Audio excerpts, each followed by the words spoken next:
Welcome back to my channel. If this is your first time here, I'm glad you found this series. We explore the right of disposition, the legal right to control what happens to your body after death, and how to make sure your wishes are honored exactly as you intend.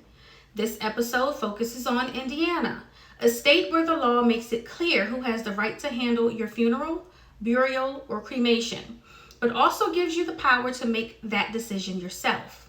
In Indiana, you can decide who will handle your final arrangements by completing a funeral planning declaration under Indiana Code 29-2-19.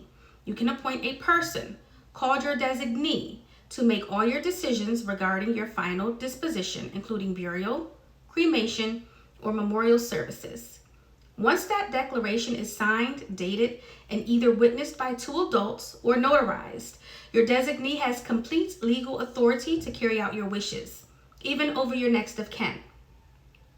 This declaration is one of the most direct and legally powerful tools to make sure your plans are followed without question. If you don't complete a declaration, Indiana law determines who has that authority. First, the person appointed in your written declaration. Next, your surviving spouse. Then, your adult children, a majority if there's more than one.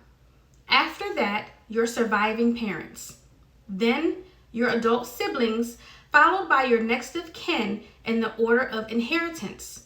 If no one is available or willing, the local coroner or a court-appointed representative may step in.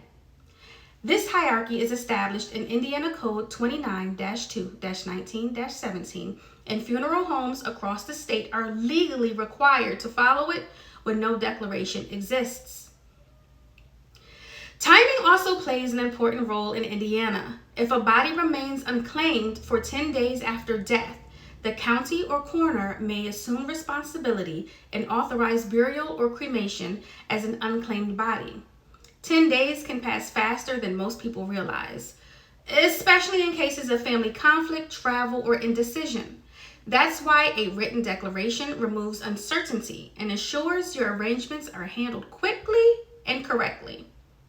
If you're estranged or no contact with family, the state's hierarchy still applies unless you've officially named someone else. That means an estranged relative could legally control your final arrangements. Indiana law doesn't specifically address chosen names or gender identity in its right of disposition statutes. If you use a chosen name or your gender identity differs from your legal documents, clearly include that in your information in your declaration. State your name, pronouns, and how you want to be remembered. Give copies to your designee and to your funeral home so there's no confusion or misrepresentation when the time comes. Before we close, let's go over a few common mistakes people make when it comes to final arrangements in Indiana. First, assuming a will covers these decisions. It doesn't. A will is often reviewed after the funeral, which makes it too late to be useful. Second, not using the correct form.